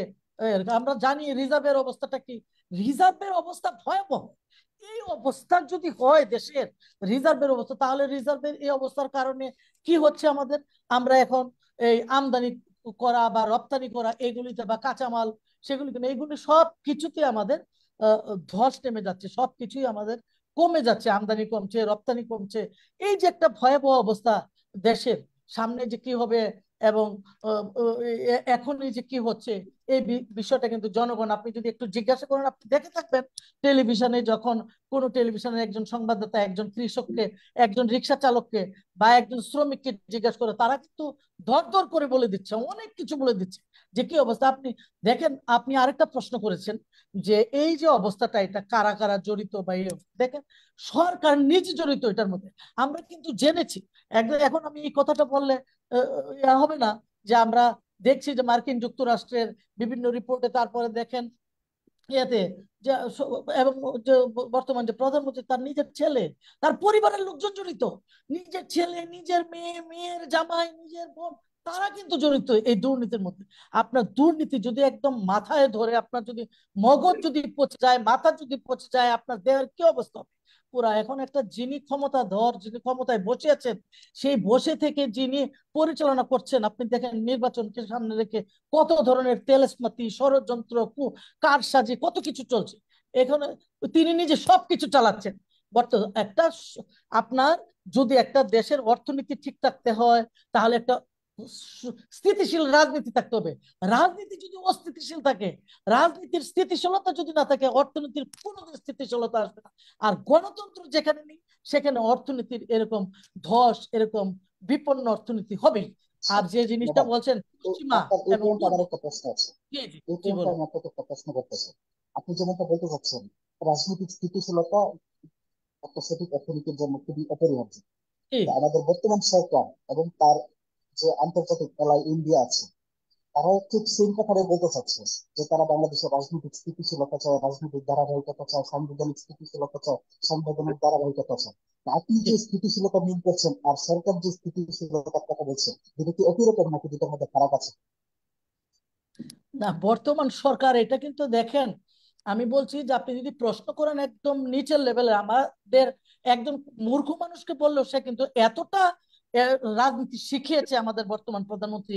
চালাকি, ষড়যন্ত্র, কুচক্রি, কত ধরনের উনি যে শুরু করেছে। দেখেন উনি নিজে একাই কিন্তু, একটা গণতান্ত্রিক দেশে বিভিন্ন রাজনৈতিক দল থাকবে এবং সেই রাজনৈতিক দলগুলি প্রতিযোগিতা করবে, নির্বাচন করবে, সেই নির্বাচনের মাধ্যমে একটা সরকার গঠন করবে এবং রাষ্ট্র পরিচালনা করবে। এখন তিনি হলো বিরোধী দল, তিনি হলেন সরকারি দল। তিনি তিনি একটা নিজে আওয়ামী লীগ চালাচ্ছেন, আবার তিনি স্বতন্ত্র লীগ চালাচ্ছেন, স্বতন্ত্র প্রার্থী দিয়েছেন, আবার তিনি ডামি প্রার্থী দিয়েছেন, ডামি লীগকেও তিনি চালাচ্ছেন। তিনি আবার চালাচ্ছেন ওই যে তৃণমূলকে, আমরা দেখেছি advocate Taimur Alam king's Khandakar party গুলোকে চালাচ্ছেন। বলছেন যে প্রধানমন্ত্রী তো আমাকে বলছেন 3 আসন, তাহলে আমি 5 আসনে যাব না, আমি আমি রূপগঞ্জ থেকে করব। প্রধানমন্ত্রী তাকে কথা দিয়েছেন, প্রধানমন্ত্রী কিন্তু সিট বন্টন করছেন, তৈমুর আলমকেও প্রধানমন্ত্রী দিচ্ছেন। তাহলে একটা নিজের দলের 3-4টা দল, একটা হলো তার ডেমি লীগ, আরেকটা হলো তার স্বতন্ত্র লীগ, আরেকটা হলো আওয়ামী লীগ, এরপরে আবার তৃণমূল চালাচ্ছেন, প্লাস আরো অনেকগুলি উনাদের নাকি এই আছে, শরিক দল আছেন, আরো কি জোট আছে, সেই জোটগুলিও তিনি চালাচ্ছেন। কাকে নৌকা দিবেন, কাকে কি দিবেন। তাহলে একজন ব্যক্তির উপরে, তিনি একজন ব্যক্তি, তিনি রাজনীতি নিজে করছেন, বিরোধী দলের রাজনীতি করছেন, অর্থনীতি চালাচ্ছেন, যত সমস্যা হচ্ছে সমস্যার সমাধান করছেন। আরেকটা বিষয়, সংবিধান সংবিধান বলছেন, এই সংবিধান কতবার কতবার সংবিধান সংশোধন হয়েছে বিভিন্ন কারণে। উনি নিজে সেই এই যে বর্তমান অবৈধ প্রধানমন্ত্রী, তিনি কি বলেছেন? তিনি বলছেন যে সংবিধান অনুযায়ী নির্বাচন হবে। তাহলে তিনি তখন করলেন না কেন সংবিধান অনুযায়ী নির্বাচন? 96 সনে কেন আমাদের সংবিধান সংশোধন করতে হয়েছে? 173 দিন তিনি হরতাল দিয়ে আমাদের দেশের অর্থনীতিকে তিনি একেবারে পঙ্গু করে দিয়েছিলেন। তাহলে তিনি সেদিন কেন 173 দিন হরতাল করলেন? পরে তিনি কেন সেদিন সংবিধান সংশোধনের জন্য নেমেছিলেন? এবং তিনি কিন্তু বলেছেন, যতক্ষণ পর্যন্ত তার অনুকূলে, তিনি যতক্ষণ না বুঝবেন যে নির্বাচন তার পক্ষে যাবে, ততক্ষণ পর্যন্ত তিনি নির্বাচনে যাবেন না। আচ্ছা তাহলে ম্যাডাম, সংবিধান ম্যাডাম, জনগণের জন্য এবং আপনার জনগণের কথা থেকে, কারণে হ্যাঁ, সংবিধান সংশোধন করতে হবে। সুতরাং তিনি যে কথাটা বলছেন সেই কথাটা সঠিক। জি বলেন, আপনি কি বলতে চাচ্ছিলেন? আপনার কথা থেকে যদি আমরা এখন একটা কনক্লুসিভের দিকে যেতে চাই, আপনার বক্তব্য অনুসারে আজকের যে বিধ্বস্ত অর্থনীতি, এই বিধ্বস্ত অর্থনীতির অন্যতম প্রধান কারণ হচ্ছে দুর্নীতি, আপনি যেটা বলতে চাচ্ছেন, এবং অন্যতম অন্যতম কারণ, প্রধান কারণ হচ্ছে রাজনৈতিক ক্রাইসিস। জি, রাজনৈতিক ক্রাইসিস, আপনার বক্তব্য অস্থিতিশীল অনুসারে এই অস্থিতিশীল দুর্নীতি রাজনৈতিক এবং ব্যবস্থা অন্যতম। রাজনৈতিক ক্রাইসিস। আর হ্যাঁ, ধন্যবাদ। পলিসিগত ভুল আছে, পলিসিগত ভুল। এই যে আপনি যেটা বলেন পলিসি, পশ্চিমা নীতি থেকে তারা পূর্বমুখী নীতিতে চলে যেতে চাচ্ছে। এখানে দেখতে হবে যে পশ্চিমারা যে কি দিচ্ছে আমাদেরকে, আমাদের সুবিধা দিচ্ছে কি কি, গার্মেন্টস থেকে শুরু করে জিএসপি সুবিধা, ওইগুলির থেকে কিন্তু তারা সেইভাবে ইয়ে নিচ্ছে না, লাভবান হচ্ছে না। কিন্তু আমরা এইগুলি এনে আবার অন্য জায়গা থেকে সেগুলি পণ্য এনে তাদেরকে দিয়ে দিচ্ছি, ওই লভ্যাংশ, ওই টাকা আবার ওইখান থেকে কিন্তু আমরা সেইভাবে পাচ্ছি না। মানে পূর্বমুখী আমরা অর্থনীতি আমরা আমরা পশ্চিমাদের কাছ থেকে রপ্তানি করে যে রেমিটেন্স গুলো, যে ডলার গুলো পাই, সেই যেটা ডলার আনছি গুলোই আবার সেটা চীন আবার থেকে আমদানি করে চীনকে আমরা দিচ্ছি, ইন্ডিয়া সেটা থেকে আমরা আমদানি দিয়ে করে দিচ্ছি। ইন্ডিয়াকে জি। দিচ্ছি। মানে এরপরে চীন থেকে পশ্চিমাদের যে কাছ আমরা থেকে যে টাকাগুলো পাচ্ছি, এগুলো আমরা পূর্ব দিকে দিচ্ছি। চীন থেকে যে ঋণ নিচ্ছি, আমরা চড়া হারে সুদও দিচ্ছি, কিন্তু চড়া হারে সুদ। বিভিন্ন অর্থনীতিবিদরাই কিন্তু বলে থাকেন, সেখান থেকে আমরা যতটুকু বুঝি, নিজে অর্থনীতিবিদ না হলেও, এই যে ওনারা খুব উন্নয়নের মহাসড়ক দেখাচ্ছেন, এই ফ্লাইওভার করেছেন, এটা করেছেন, এগুলি কিন্তু প্রোডাক্টিভ নেই। এখান থেকে যে যত টাকা ইনভেস্ট করা হয়েছে, তার থেকে 3-4 গুণ টাকা দুর্নীতি করা হয়েছে। কিন্তু সেখান থেকে যে লাভটা আসবে বা ফলটা আমরা পাবো, সেই ফলটা সুদের হারের চেয়েও ধন্যবাদ আপা। অনেক কম। আমরা আপনার কাছে নিশ্চয়ই আবারও আসবো। আমরা জি এখন একটু আমাদের পরবর্তী গেস্টের কাছে যেতে চাই, আমরা ওনার কাছ থেকে মূল্যবান কিছু কথা শুনতে চাই। ইনশাল্লাহ সময় হলে আপনার কাছে আমরা আবারও আসবো। তো জি আমি এই ধন্যবাদ। মুহূর্তে আমি এই মুহূর্তে আমাদের এই আজকের বিষয়বস্তুর উপরে কিছু বলবার জন্য অনুরোধ জানাচ্ছি আমাদের বিজ্ঞ আলোচক জনাব রহমতুল্লাহ ভাই। উনি আমাদের আজকের বিষয়বস্তুর উপরে আলোচনা করবেন। তবে তার আগে ওনার কাছে আমার একটা বিশেষ বিষয় আমি কিছু শুনতে চাই। যেমনটি আমাদের প্রথম আলোচক বলে দিয়েছেন যে আমাদের এই পূর্বমুখী এবং পাশ্চাত্যমুখী নীতির পার্থক্যের কারণে আমাদের অর্থনীতিতে যে দশ আসতে পারে সেই বিষয়ের উপরে উনি কিছু আলোকপাত করেছেন। আমাদের এই ম্যাডাম দুর্নীতির কারণে এবং সরকারের ভুল পলিসির কারণে যে ধরনের পরিস্থিতি তৈরি হতে পারে সেটার কারণে আমাদের অর্থনীতিতে যে ব্যাখ আসতে পারে এটার উপর আলোচনা করে গেছে। আমি আমার পরবর্তী আলোচকের কাছে শুনতে চাইবো আমাদের বর্তমানে যে একটা আন্দোলন চলমান আছে আহ দূষিত তফসিলকে প্রত্যাখ্যান করে দেশের বেশিরভাগ বিরোধী দল যে একটা আন্দোলন আছে, সেই চলমান আন্দোলন আজকের এই অর্থনৈতিক পরিস্থিতির উপর কোন দিকে নিয়ে যেতে পারে এই বিষয়টার উপরে ফোকাস করে আমার পরবর্তী আলোচক আলোচনা করবেন বলে আমি আশা রাখছি। আমি আহ্বান জানাচ্ছি আমার পরবর্তী আলোচক জনাব রহমতুল্লাহ। জি ধন্যবাদ। শুনতে পাচ্ছেন আমাকে? জি, আপনার কথাটা মনে হয় একটু কম কম শোনা যাচ্ছে, আমার কথাটা কিরকম শোনা যাচ্ছে আমি না, আপনার কথা বলতে ক্লিয়ার পারবো শোনা না। যাচ্ছে। সম্মানিত সঞ্চালক, উপস্থিত সঞ্চালক জনাব আশিক ইসলাম, আজকে বিএনপি মিডিয়া সেলের সম্ভবত ৭৪তম পর্বের আলোচনা। আমাকে আমন্ত্রণ জানাবার জন্য আপনাদেরকে ধন্যবাদ জানাচ্ছি। সম্মানিত আলোচক অধ্যাপক মোহাম্মদ জামাল উদ্দিন, জাহাঙ্গীরনগর বিশ্ববিদ্যালয়ের সম্মানিত শিক্ষক, আমার সহকর্মী advocate doctor Arifa jasmine Nahin, জাতীয় নির্বাহী কমিটির সদস্য বিএনপি, এবং মিডিয়া সেলের সঙ্গে যুক্ত যারা এই সংকটকালীন সময়ে অত্যন্ত সাহসিকতার সঙ্গে এবং ঝুঁকিপূর্ণ এই কাজে নিয়োজিত দেশ এবং জনগণের স্বার্থে, তাদের প্রত্যেকের প্রতি আমি আমার সংগ্রামী অভিনন্দন, শুভেচ্ছা জানাচ্ছি। আসলে আমরা তো সবসময় মাঠে ময়দানে রাজনীতি নিয়ে কথা বলি, এই বিষয়টা আসলে আমাদের সাথে তথ্যভিত্তিক আমাদের পক্ষে আসলেই বলাটা কঠিন। তো এই আমাদের জেসমিন আপা উনি যেটা বললেন যে এখনকার প্রেক্ষাপটে আসলে এই প্রেক্ষাপটগুলো, এই বিষয়গুলো বলার জন্য বা বোঝার জন্য অতটা বেশি এক্সপার্ট না হলেও চলে, কারণ এটা একবারে পরিষ্কার, আয়নার মতো পরিষ্কার আমাদের কাছে। এর জন্য মূলত আমাদের গণমাধ্যমগুলো অনেক সহায়তা করেছেন। গণমাধ্যমের কারণে, সোশ্যাল মিডিয়ার কারণে আমরা এই জিনিসগুলো আসলে আমাদের কাছে অনেকটা স্পষ্ট। আমাদের অধ্যাপক জামাল উদ্দিন সাহেব অনেক তথ্যভিত্তিক কিছু কথা বলেছেন। আমি রাজনৈতিক দৃষ্টিকোণ থেকেই আলোচনাটা করতে চাই। সেটা হচ্ছে যে আজকে ইউরোপীয় ইউনিয়ন নির্বাচন কমিশনে গিয়ে তারা দেখা করেছে এবং তারা স্পষ্টতই বলেছে যে গোটা বিশ্ব অবাধ, গ্রহণযোগ্য এবং সুষ্ঠু নির্বাচন দেখতে চায়। এই ইউরোপীয় ইউনিয়ন কারা? প্রধানমন্ত্রীর ভাষায় অত দূর পর্যন্ত উনি যাবেন না, ওইদিকে না গেলেও কোনো সমস্যা নেই। আর বাস্তবিক অর্থে এই ইউরোপীয় ইউনিয়ন ভুক্ত ২৭টি দেশ, যেই দেশগুলোতে বাংলাদেশ থেকে রপ্তানির ৪৫% তাদের কাছ থেকে যায়, তাদের কাছে যায়। অর্থাৎ আমাদের অর্থনীতির অত্যন্ত বড় একটা অংশ নিঃসন্দেহে একটা বড় ঝুঁকির মধ্যে পড়েছে। তাহলে দাঁড়াচ্ছে এটা যে তারা বলেছে যে এই ধরনের গ্রহণযোগ্য এবং সুষ্ঠু নিরপেক্ষ নির্বাচন যদি না হয়, তাহলে অর্থনৈতিক সংকট বা অর্থনীতির যে অবস্থা আমাদের তলানিতে এখন আছে সেটা আরো বড় ধরনের সংকটের মুখোমুখি হবে। জিএসপি সুবিধার কথা বলা হয়েছে। এই জিএসপি সুবিধা যদি ফেরত পেতে হয় তাহলে অনেকগুলো সনদ অনুযায়ী আমাদেরকে চলতে হবে। সেই সনদ অনুযায়ী চলার মতো কোনো যোগ্যতা বা সেই সনদ অনুযায়ী চলার মতো কোনো প্রেক্ষাপট এই সরকারের জন্য আর বাকি নেই। অর্থাৎ জিএসপি সুবিধা থেকে আমরা বঞ্চিত হয়ে আসছি এবং এটা অব্যাহত থাকবে।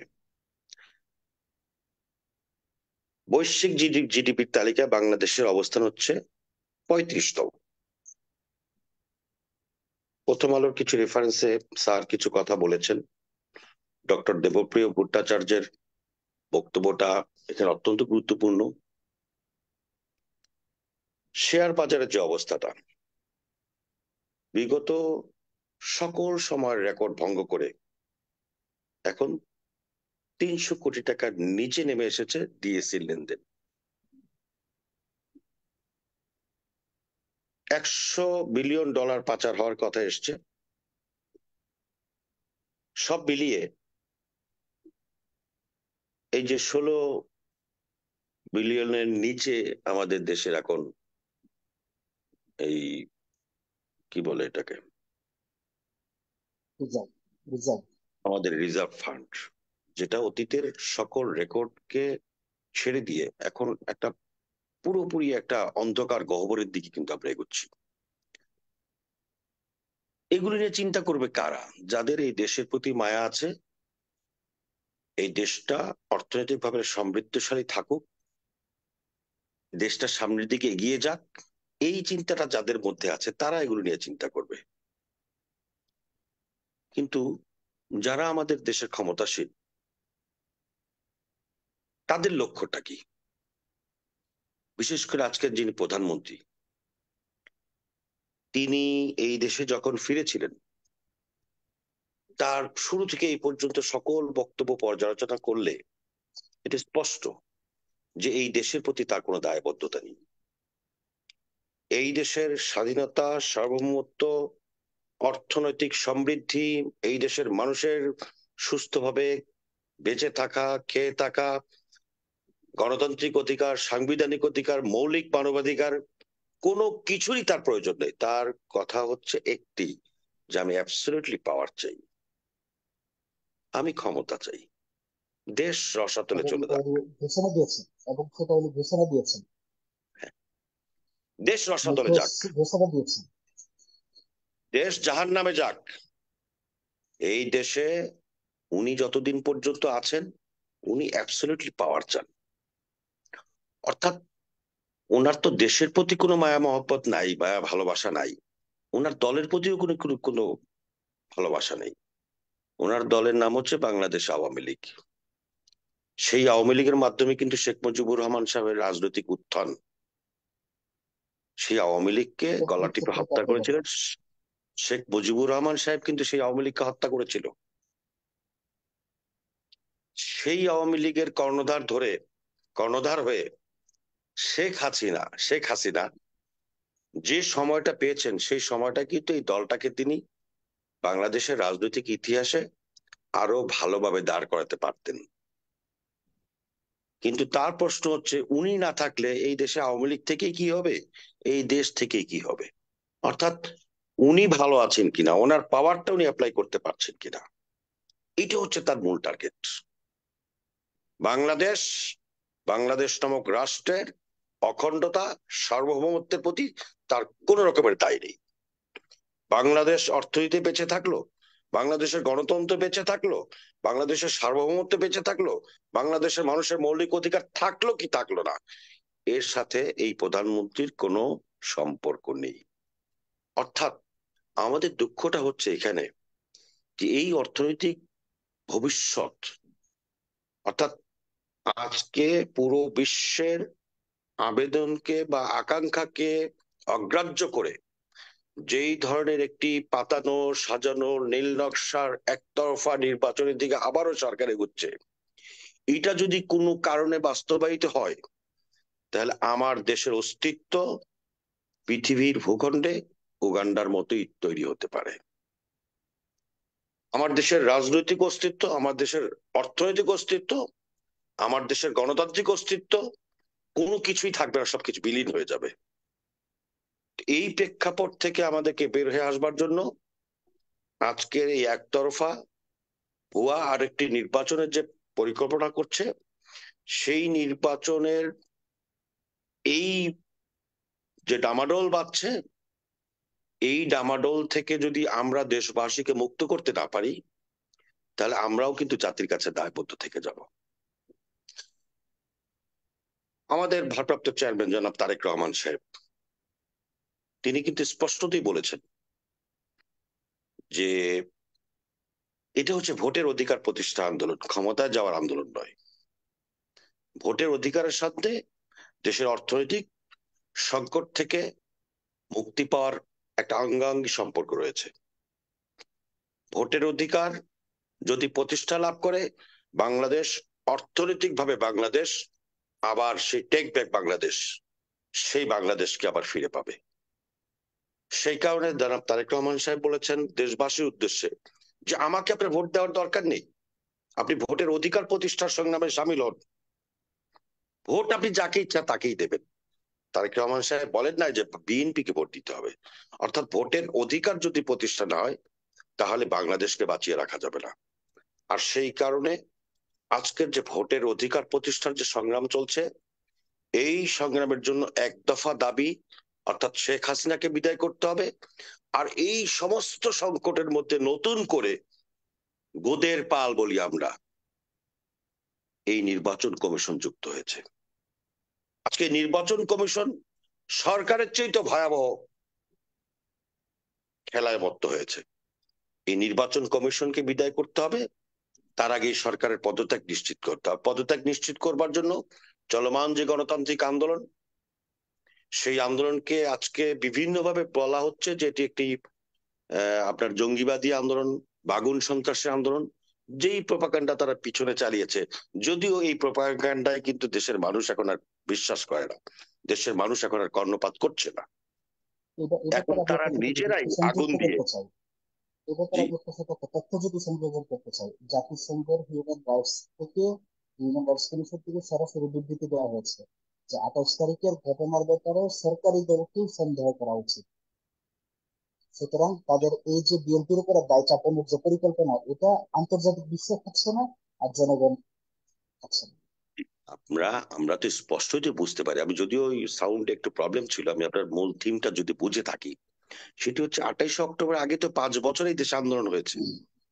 সেই আন্দোলনেতে একদিনের জন্য হরতাল ডাকা হয়নি, সেই আন্দোলনে একদিনের জন্য ধর্মঘট ডাকা হয়নি, বরং শান্তিপূর্ণ বিভাগীয়, উপজেলা, জেলা, ইউনিয়ন পর্যায়ের কর্মসূচিতে আওয়ামী লীগ এবং পুলিশ যৌথভাবে হামলা করে পায়ে পা লাগিয়ে তারপরে ঝগড়া লাগানোর চেষ্টা করেছে। কিন্তু শান্তিপূর্ণ এই কর্মসূচি পালনের মধ্য দিয়ে বাংলাদেশের গত 52 বছরের যে ইতিহাস, সেই ইতিহাসে বহু আন্দোলন সংঘটিত হয়েছে, কিন্তু এরকম শান্তিপূর্ণ আন্দোলনের যে ইতিহাস, শান্তিপূর্ণ আন্দোলনের রেকর্ড, এটি আমাদের নেতা জনাব তারেক রহমান সাহেব ইতিহাসে জায়গা করতে সক্ষম হয়েছেন। যে বাংলাদেশেও যে শান্তিপূর্ণ আন্দোলন করা যায়, বাংলাদেশে শান্তিপূর্ণভাবে আন্দোলন করে মানুষকে সম্পৃক্ত করা যায়, গণমানুষকে আন্দোলনের সাথে সম্পৃক্ত করা যায়, সেই রেকর্ড কিন্তু তৈরি হয়েছে, যেটা আওয়ামী লীগের রাজনৈতিক ইতিহাস পর্যালোচনা করে দেখা যাবে যে তারা তখনও গান পাউডার দিয়ে একটি বাস, নিজেদের বাস আগুন জ্বালিয়ে তারপরে তারা 14 জন মানুষকে এক রাতে হত্যা করেছে। এরকম বহু ইতিহাস। এইবার আপনার কাছে আমার একটা প্রশ্ন, আপনি একজন অভিজ্ঞ রাজনীতিবিদ, আপনি রাজনীতির ময়দানে আছেন। আওয়ামী লীগ 96 আন্দোলন করেছে, বিএনপি 2013-14 আন্দোলন করেছে, 2023 আবার একটা আন্দোলন করেছে। তো এখন সহিংসতার একটা বড় আলোচনার বিষয়। আওয়ামী লীগ 96-এ যে পরিমাণ সহিংসতা করেছে আর এখন যে পরিমাণ সহিংসতা, এই দুইটা সহিংসতার মধ্যে আপনি কিভাবে তুলনা করতেছেন?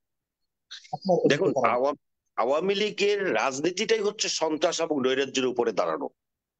আওয়ামী লীগের রাজনীতির ভিত্তিটাই হচ্ছে সন্ত্রাস, নৈরাজ্য এবং ধ্বংসাত্মকতার উপরে। আওয়ামী লীগের প্রতিষ্ঠাতা শেখ মুজিবুর রহমান থেকে শুরু করে এই পর্যন্ত আওয়ামী লীগের যত কর্মকাণ্ড আছে, আপনি যদি বিশ্লেষণ করেন তাহলে দেখবেন যে সন্ত্রাস এবং নৈরাজ্য, এটা কি মনে করে আওয়ামী লীগ আন্দোলন।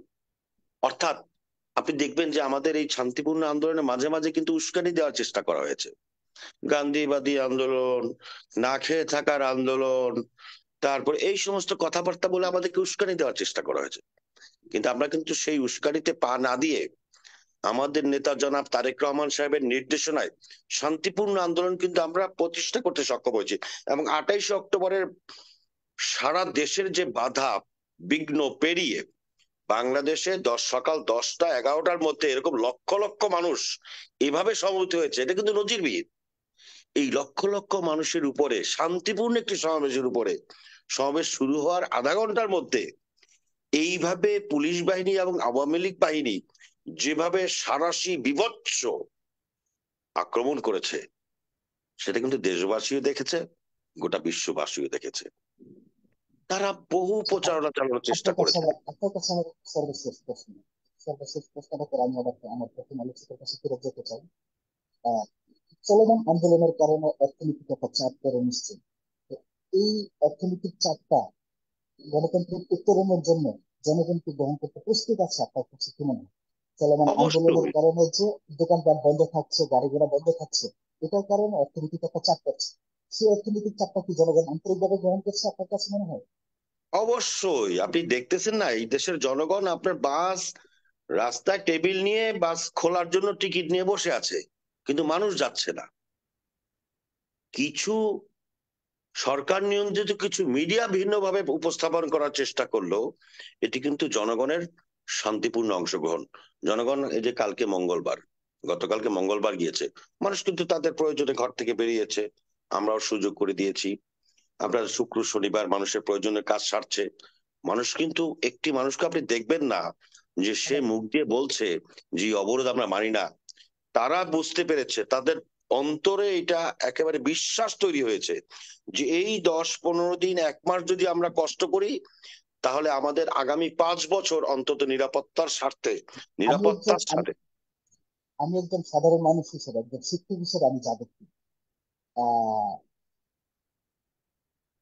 মানুষ মানে আমাদের এই আন্দোলনের শীর্ষ নেতা তারেক রহমান যেমনটি ঘোষণা দিয়েছেন যে রাষ্ট্র সংস্কারের কাজ চলছে, রাষ্ট্র মেরামতের কাজ চলছে, সাময়িক অসুবিধার জন্য দুঃখিত, এবং এই বক্তব্যটাকে জনগণ খুব আন্তরিকভাবে গ্রহণ করেছে। আমি আমার একজন সাধারণ মানুষ হিসেবে আমার কাছে জানা না।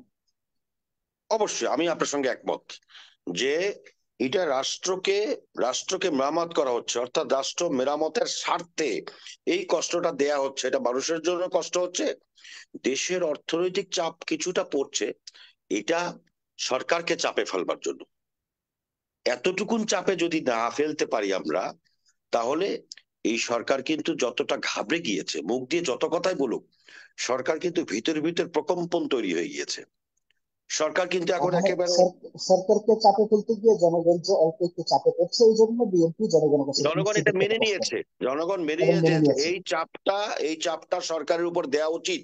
এবং জনগণের কাছে স্পষ্ট যে গত 5 বছর অর্থনৈতিক চাপের কথা চিন্তা করে বিরোধী দল কিন্তু এই ধরনের কোনো কর্মসূচিতে যায়নি। এখন একেবারে সময় শেষ। এই সময়টা যদি এইভাবে তারা আরেকটি একতরফা নির্বাচন করে, শ্রীলঙ্কার চাইতেও ভয়াবহ পরিণত আমাদেরকে। ওই যে আচ্ছা, জামালউদ্দিন স্যার বললেন যে চায়নার খুব কাছাকাছি পার্টনার ছিল শ্রীলঙ্কা, পাকিস্তানের খুব কাছাকাছি পার্টনার হচ্ছে চায়না। তারা কিন্তু বিপদের সময় কেউ এগিয়ে আসেনি। এগিয়ে যারা আসছে, আহ, এগিয়ে যারা এসছে, তারাই কিন্তু এখন একটি সুষ্ঠু নিরপেক্ষ গ্রহণযোগ্য নির্বাচনের কথা বলছে। আপনি রাজনীতি এবং অর্থনীতির চলমান রাজনীতি এবং অর্থনীতির মধ্যে যে আজকে যে বাস্তবতা তৈরি হয়েছে, এই বিষয়টা আজকে জনগণের সামনে সুন্দরভাবে তুলে ধরবার জন্য আপনাকে আমি আমার পক্ষ থেকে ধন্যবাদ জানাচ্ছি। আপনাকে নিশ্চয়ই আমরা আবারও আসবেন। তো এই পর্যায়ে আমি একটু আমাদের প্রথম আলোচক অধ্যাপক জামালউদ্দিন স্যারের কাছে আবার একটু ফিরে যেতে চাই। আমি জামালউদ্দিন স্যার, নিশ্চয়ই আপনি আমাদের পরবর্তী দুজন আলোচকের বিজ্ঞতাপূর্ণ আলোচনা আপনি শুনেছেন।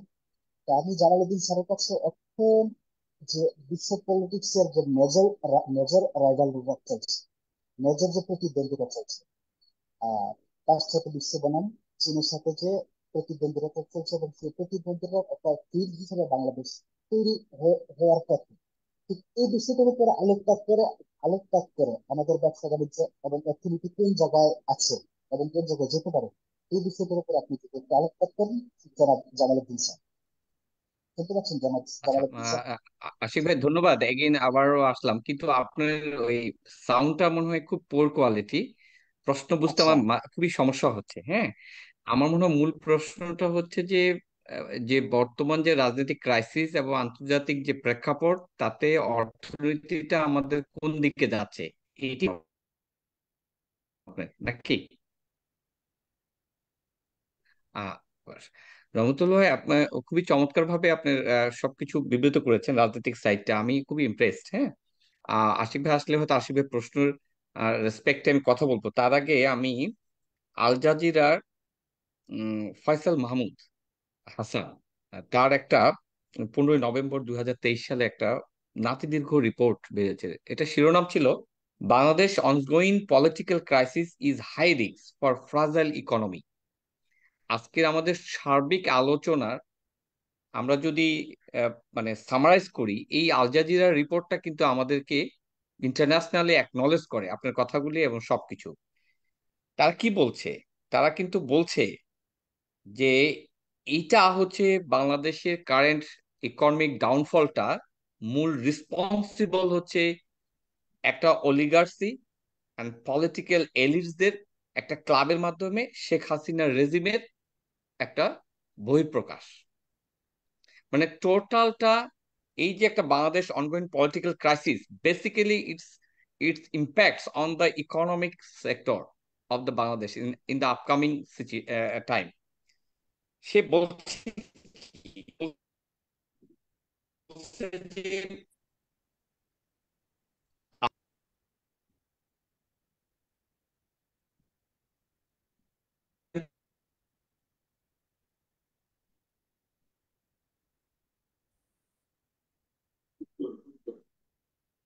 and they are মানে আমাদের এই ওনার ইতিহাসে উনি নিজেই বলেছেন 37 বছর তার চাকরি জীবনে এতটা খারাপ অবস্থা অর্থনীতির হয়নি।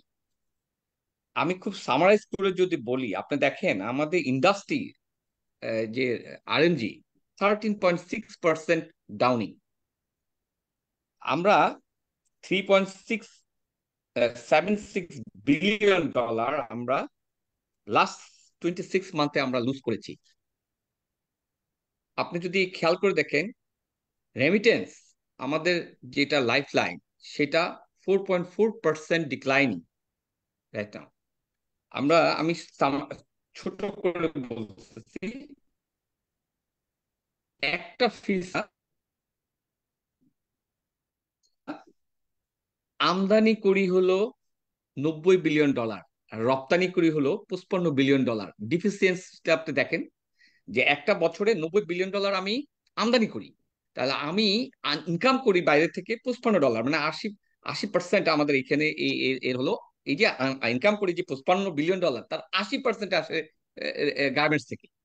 আচ্ছা, হাসান আরো বলছে, the current economic downfall to an oligarchy, oligarchy মানে একটা ভেস্টেড ইন্টারেস্ট গ্রুপ আমাদের বাংলাদেশে যারা রাষ্ট্র পরিচালনা করছে তাদের সাথে যুক্ত হয়ে, অলিগার্সি অফ পলিটিক্যাল স্যার এলিটস আপনার স্যার এন্ট্রেন্সড আপনাকে ইন আমি দ্য শেখ একটু হাসিনা স্মরণ রেজিম।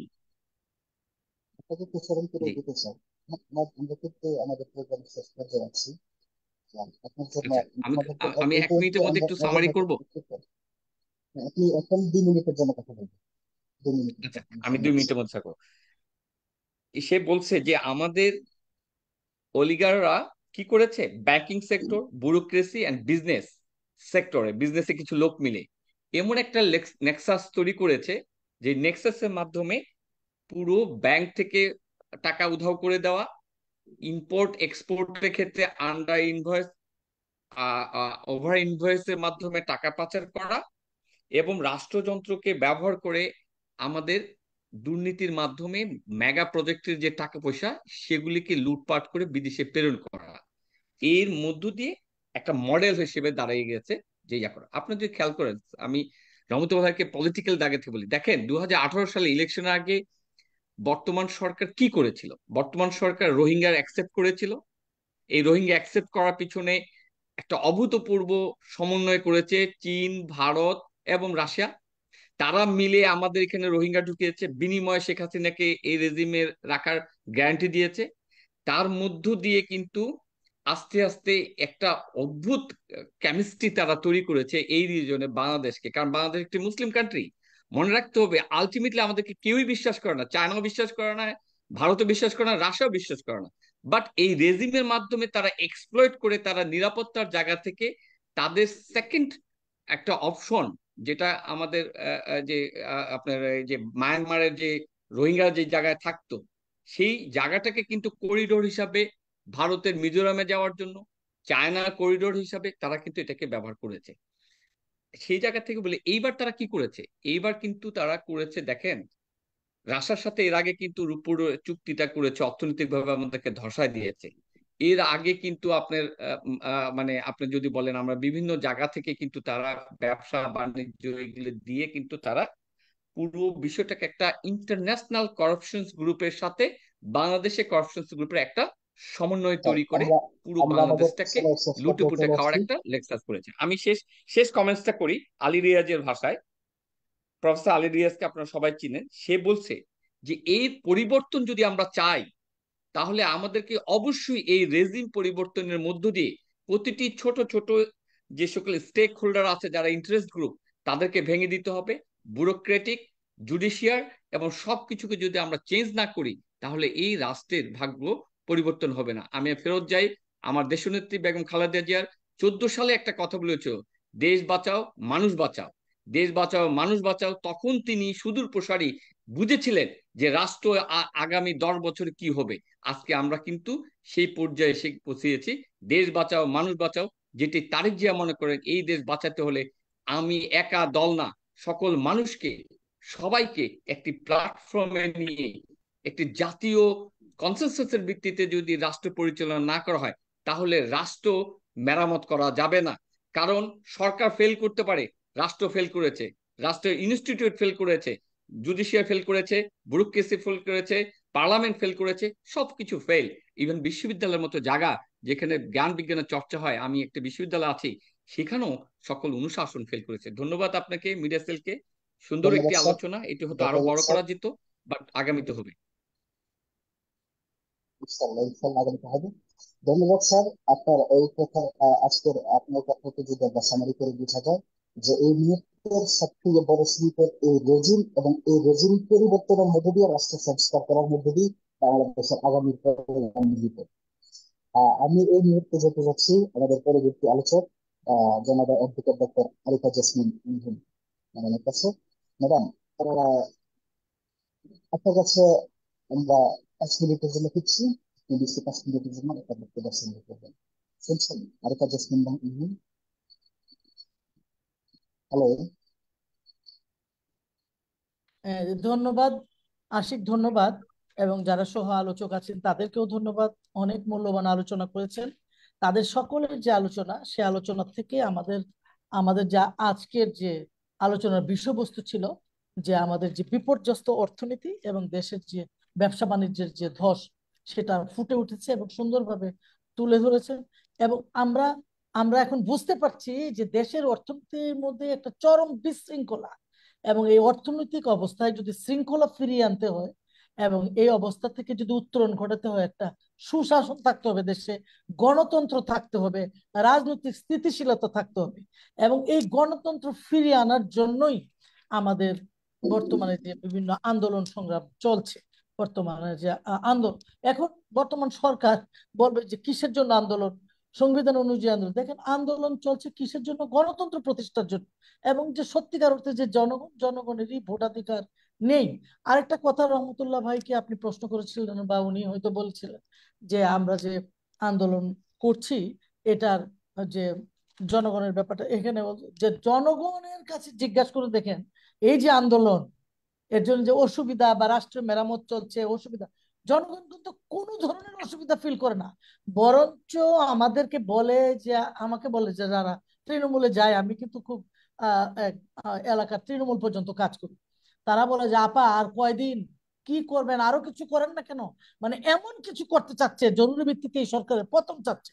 এবং তারা মোটেও কোনো এজন্য একটুকু ভুক্তভোগী যতই হোক মনে মনে করছে যে একটা একটা হোক সাস্টেনেবল একটা অবস্থায় আসুক আমাদের দেশ, স্থিতিশীল অবস্থায় আমাদের সাময়িক যে কষ্ট সেটা হোক, আমাদের আন্দোলনকে আরো বেগবান করার জন্য, আরো কঠিন করার জন্য, আরো কিছু করার জন্য তারা আরো আমাদেরকে জোর তাগিদ দিচ্ছে।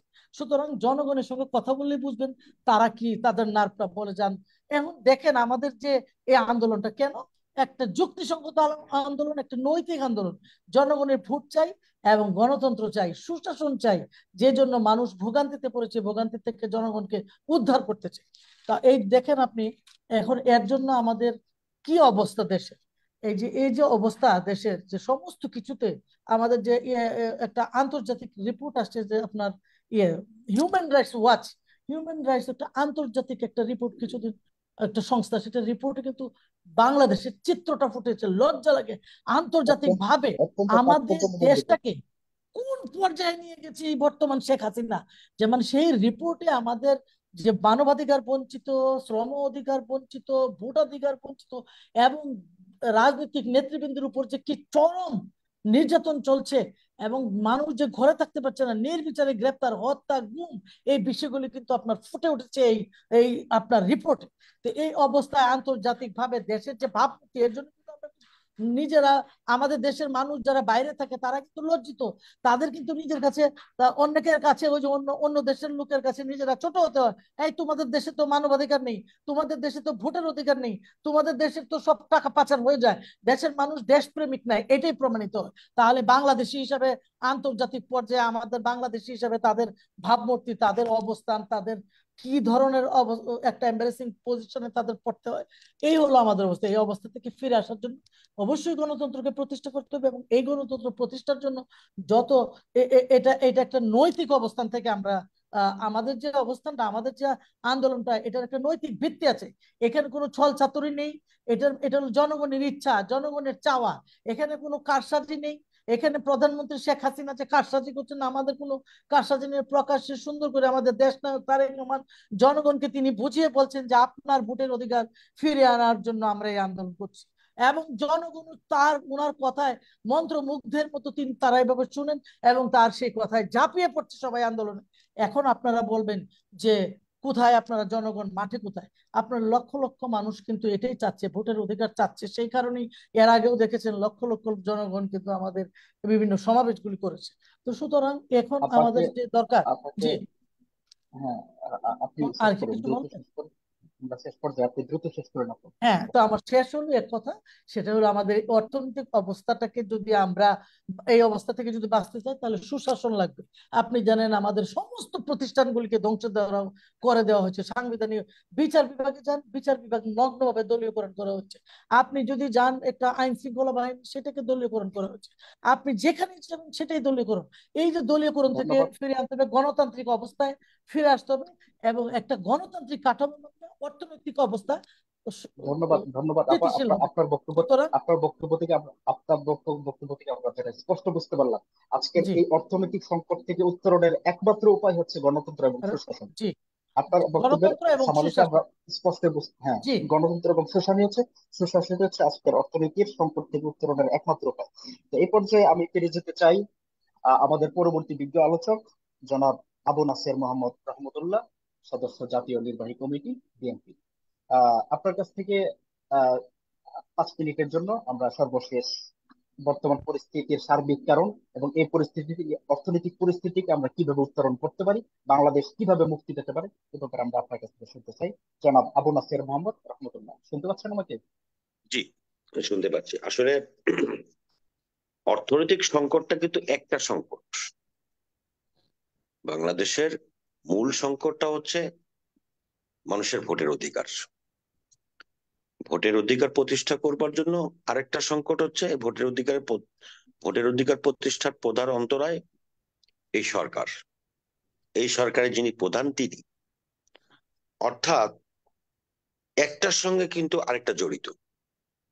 আপনি যদি ভোটের অধিকার প্রতিষ্ঠা করতে না পারেন, তাহলে অর্থনৈতিক সংকট বলেন, আমাদের রাষ্ট্রের অখণ্ডতার সংকট বলেন, আমাদের সার্বভৌমত্বের সংকট বলেন, কোন সংকট থেকে কিন্তু আমরা বেরিয়ে আসতে পারবো না। ভোটের অধিকারটা হচ্ছে 1 নম্বর।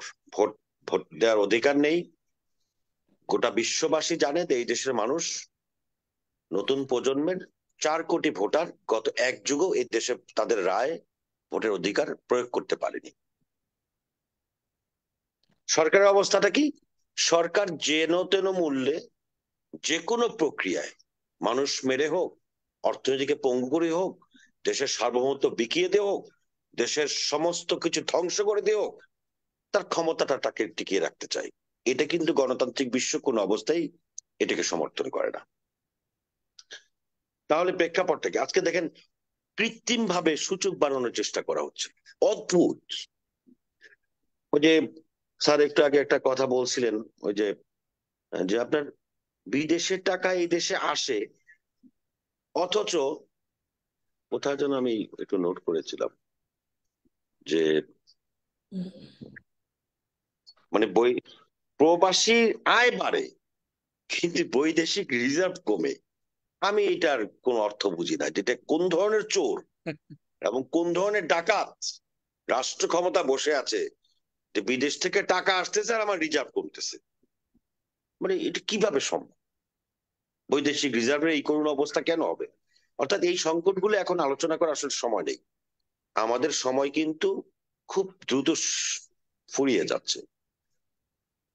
আমাদের শিক্ষক, ওনারা যেই লেভেলে চিন্তা ভাবনা করছেন, সবকিছু করার চেষ্টা করছেন, ঠিক আছে। আমাদের দায়িত্বটা হচ্ছে এই যে জনগণকে 5 বছরে সম্পৃক্ত করা হয়েছে, এই সম্পৃক্ততা সম্পন্ন জনগণকে নিয়ে লাঠি, গুলি, টিয়ার গ্যাস যা কিছুই আসুক, আমাদের নেতাদেরকে আগে রাজপথে বেরিয়ে আসতে হবে। এবং নিশ্চয়ই আমাদের কেন্দ্রীয়, আমাদের চেয়ারম্যান সহ শীর্ষ শীর্ষস্থানীয় নেতৃবৃন্দ এই বিষয়ে তাদের অবশ্যই তারা ওয়াকিফাল। এবং আমরা মনে করি, আমি একজন ক্ষুদ্র কর্মী হিসেবে আমি মনে করি যে দলের নির্দেশনা মোতাবেক সারা দেশে একযোগে ওই যে 5 বছরের আমার যে পুঁজি জনগণ, সেই জনগণকে নিয়ে রাজপথে এসে এই ভোটের অধিকার প্রতিষ্ঠার জন্য এই আন্দোলনকে সফল করতে হবে। এই সরকারকে বিদায় করতে হবে এবং সরকারের 5 আটা গোলাম এই হাবিবুল আউয়ালের এই নির্বাচন কমিশনকে বিদায় করতে হবে। বিদায় করার মধ্য দিয়ে সমগ্র বিশ্বে গ্রহণযোগ্য, সুষ্ঠু, নিরপেক্ষ নির্বাচনের মধ্য দিয়ে জনগণের ভোটাধিকার যদি প্রয়োগ করা যায়, গণতান্ত্রিক রাষ্ট্র যদি প্রতিষ্ঠা করা যায়, গণতান্ত্রিক সরকার যদি প্রতিষ্ঠা করা যায়, তাহলেই এই অর্থনৈতিক সংকট বলেন, তারপরে আপনার এই যে অর্থনৈতিক স্যাংশন বলেন, ভিসা স্যাংশন বলেন, যতগুলো সংকটের মধ্যে আছি, সমস্ত সংকট থেকে বেরিয়ে আসার একমাত্র উপায় হচ্ছে চলমান গণতান্ত্রিক আন্দোলনকে সফল করা। এই আমরা আন্দোলনকে নিশ্চয়ই সফল আপনার করা বক্তব্য ছাড়া পিছনের দরজা দিয়ে আমাদের এই দেশকে রক্ষা করা যাবে না, দেশের অখণ্ডতা রক্ষা করা যাবে না, আমাদের সার্বভৌমত্ব রক্ষা করা যাবে না। ধন্যবাদ আপনাদের সকলকে। ধন্যবাদ। ধন্যবাদ। ভাই, যে আশিক, আমি আমি এই একটু ছোট্ট একটা উত্তর আমার বাকি ছিল, আমি আহ, জাস্ট হাফ মিনিট জি আমি জি এটা দিয়ে দিতে জি জি চাচ্ছি। আপনি এক যে মিনিটের মধ্যে শেষ বাংলাদেশের করুন প্লিজ। আমাদের যে বিষয়টা বলা হয়েছিল, যে অর্থনীতির যে বিষয়টা, পূর্ব বা পশ্চিমমুখী যে অর্থনীতি, এটা জি এই বিষয়ে আমি একটু বলতে চাচ্ছি। সেটা হলো যে আমাদের যে রপ্তানি, আমাদের প্রযুক্তি, তারপর বিনিয়োগ এবং শিক্ষা, এই সবকিছুই কিন্তু আমরা পশ্চিমের উপর নির্ভরশীল, পশ্চিমাদের উপর। এবং সুতরাং আমাদের সাথে যে সম্পর্ক, পশ্চিমাদের সঙ্গে সম্পর্কটা আমাদের রাখতে হবে। এবং দেখা যাচ্ছে যে আমরা কিন্তু যে চীন, চীন কিন্তু বেশি আমাদের আহ, আহ, আমদানি কিন্তু চীন থেকে হচ্ছে বেশি। যে জিনিসটা হয়, আমরা আয় করছি বেশি পশ্চিম থেকে, ব্যয় করছি আমরা পূর্ব দিকে। যে চীন থেকে আমরা যে গত বছরও যে চীন থেকে যে আমদানি হচ্ছে, সেটা $1935 পণ্য আমরা আমদানি করছি। সুতরাং তারা আমাদের ব্যয়টা ওইখানে হয়েছে। আর তারপরেই হলো ভারত, ভারত থেকেও আমরা $1368 কোটি আমরা আমদানি করছি। কিন্তু আমরা ওই পশ্চিমা দেশগুলিতে কিন্তু আমরা আমদানির পরিমাণ আরো অনেক কম। তো সুতরাং আমরা কিন্তু যে আমাদের নির্ভর করতে হবে বেশি পশ্চিমাদের উপরই। যে পশ্চিমাদের কারণটা উপরে। হলো হ্যাঁ, এটাই এটাই আমাদের নির্ভর করতে হবে, ধন্যবাদ। কারণ এটা হ্যাঁ আর ধন্যবাদ, আপনার বক্তব্য আমরা বিরোধিতা বুঝতে করা পেরেছি। যাবে না। ধন্যবাদ। এটাই আমার আমরা আচ্ছা, আমি হ্যাঁ জাস্ট ধন্যবাদ। এক মিনিটে একটা জিনিস, আমি দুইজন আমার জি কাছে স্যার। এখানে যারা রাজনীতি করেন, রহমতুল্লাহ ভাই এবং ম্যাডাম আরিফা ম্যাডাম, দুজনের প্রতি আমি বলি, বিএনপির রাজনীতিটা আমরা অনেক সময় না দলীয় গণ্ডির মধ্যে রাখছি। আমি জি আপনাদের অনুরোধ করব, আমি নিজে কিন্তু 90 আন্দোলনের একজন কর্মী, এবং আমি সংগ্রামী মানুষ। আমাদের প্রতিটা আন্দোলনকে সামাজিক আন্দোলনে রূপান্তর করতে হবে গ্রামে ঠিক। গ্রামে। সামাজিক আন্দোলন আমাদের সবকিছু, কিন্তু দিন শেষে সমাজকে যদি আমি সম্পৃক্ত করতে না পারি, এই যে আমাদের অর্থনীতি, ক্ষুদ্র ব্যবসায়ীরা, কদিন পরে গার্মেন্টস শ্রমিকরা যখন বেকার হয়ে যাবে, তখন কিন্তু পানের দোকানটাও চলবে না। ঠিক। এই যে এই বিষয়গুলো আমাদেরকে সামাজিক ভাবে ইন্টারভেনশন করতে হবে। সেখানে শিক্ষকও আমি না, নেতাও না, আমাদের সবাইকে আগিয়ে যেতে হবে। যে কোনো আলোচনায় আমাদেরকে সামাজিকীকরণ করতে হবে। আমি এইটাকে একটু আপনাদের মাধ্যমে সবাইকে জানাতে চাই। ধন্যবাদ। ধন্যবাদ, ধন্যবাদ। ধন্যবাদ স্যার, বিএনপির উদ্দেশ্যে স্যারের সুন্দর পরামর্শের জন্য। তো আমি ধন্যবাদ জানাই আমাদের তিন বিজ্ঞ আলোচককে। ওনারা আজকের এই প্রায় 1.5 ঘন্টা সময় নিয়ে আজকে আমাদের অর্থনীতি এবং ব্যবসা বাণিজ্যের যে অচল অবস্থা চলছে তার প্রকৃত কারণ ওনারা ওনাদের আলোচনার ভিতর দিয়ে উদ্ধার করেছেন, এবং সেখান থেকে আমাদের সংকটের উত্তরণও ওনারা ওনাদের আলোচনার ভিতর দিয়ে আমাদেরকে দিয়ে গেছেন। আমি যদি ওনাদের তিনজনের আলোচনাকে একটু সামারি করে আমি আমার দর্শকদের উদ্দেশ্যে বলতে চাই, আমাদের দর্শকদের উদ্দেশ্যে যদি সহজ ভাষায় একটু বলতে চাই, মানব দেহের অন্তত অত্যন্ত ভাই জটিল ক্রমেই। একটা রোগের নাম হচ্ছে ক্যান্সার। মানব দেহের অত্যন্ত জটিল একটা রোগের নাম হচ্ছে ক্যান্সার। সেই ক্যান্সার প্রথমে শরীরের কোনো একটা স্থানে অতি ক্ষুদ্র আকারে দানা বাঁধে। তারপরে সেই দানাটা আস্তে আস্তে বড় হতে হতে শরীরের, যখন এটা লিভারে দানা বাঁধে, লিভার থেকে এটা আস্তে আস্তে ছড়ায়, লিভার থেকে ফুসফুসে যায়, ফুসফুস থেকে প্যানক্রিয়াসে যায়, এরকম বিভিন্ন, প্যানক্রিয়াস থেকে ব্রেনে যায়, এরকম বিভিন্ন জায়গায় এটা ছড়ায়, তারপরে মানুষটাকে মৃত্যু মুখে ধাবিত করে। তো এই যে ক্যান্সারটা ছড়ায়, এটা ধাপ 1, ধাপ 2, ধাপ 3, ধাপ 4 পর্যন্ত গিয়ে মানুষটা মৃত্যু মুখে পতিত হয়। এই জিনিসটাকে ডাক্তারি মেডিকেল সায়েন্সের ভাষায় বলা হয় মেটাস্টেসিস। তো আমাদের আজকের যে রাজনৈতিক এবং অর্থনৈতিক অচল অবস্থা দেশে তৈরি হয়েছে, এটাকে যদি আমরা সেই ক্যান্সারের রূপকে আমরা দেখতে চাই, তো আমি যদি বুঝতে পারি, যদি ঠিক মতো বুঝে থাকি, তো যদি সেই ক্যান্সারের প্রথম উপকরণটা, প্রথম আঘাতটা যদি আমরা খুঁজি, তাহলে সেটাকে আমরা খুঁজে পাবো 2011 সালের হাইকোর্টের রায়কে ভায়োলেট করে যে সংশোধন, সংবিধানে যে সংশোধনীর মাধ্যমে যে তত্ত্বাবধায়ক সরকার বাতিল করা হয়েছিল, সেই বাতিলকৃত সংবিধানটাই, বাতিলকৃত সংবিধানের পরবর্তীতে যে সংবিধানটা আনা হয়েছে, সেই সংবিধানটা হচ্ছে ক্যান্সারের গোড়া। এবং সেই গোড়ার ক্যান্সার থেকে 2014 সালের বিনা ভোটের নির্বাচন, 2018 সালের রাতের নির্বাচন, এবং সেখান থেকে আজকে পশ্চিমা বিশ্ব এবং পূর্ব বিশ্বের মাঝখানের যে একটা রাইভালরি, সেই রাইভালরির মধ্যে বাংলাদেশটাকে ফেলে দেওয়া, এবং যে দুর্নীতি মহা আকারে বিস্তার করেছে, এই সকল কিছুর গোড়া হিসেবে পাওয়া যাবে সেই সংবিধানকে। সুতরাং সেই সংবিধান সংশোধন করে আবারও টেক ব্যাক বাংলাদেশের মতো যদি আমরা আমাদের বাংলাদেশটাকে তত্ত্বাবধায়ক সরকারের অধীন একটা সুষ্ঠু ভোটের মাধ্যমে নির্বাচন করে দেশটাকে একটা সংশোধনের জায়গায় নিয়ে আসতে পারি, তাহলে এই ক্যান্সার আমাদের শরীর থেকে, বাংলাদেশের শরীর থেকে দূরীভূত হবে, এবং বাংলাদেশ একটা মুক্ত গণতন্ত্রের সুশাসনের বাংলাদেশ, সমৃদ্ধির বাংলাদেশে পরিণত হবে। তো আমি সর্বশেষ আমার বিজ্ঞ তিন আলোচককে ধন্যবাদ জানাতে চাই।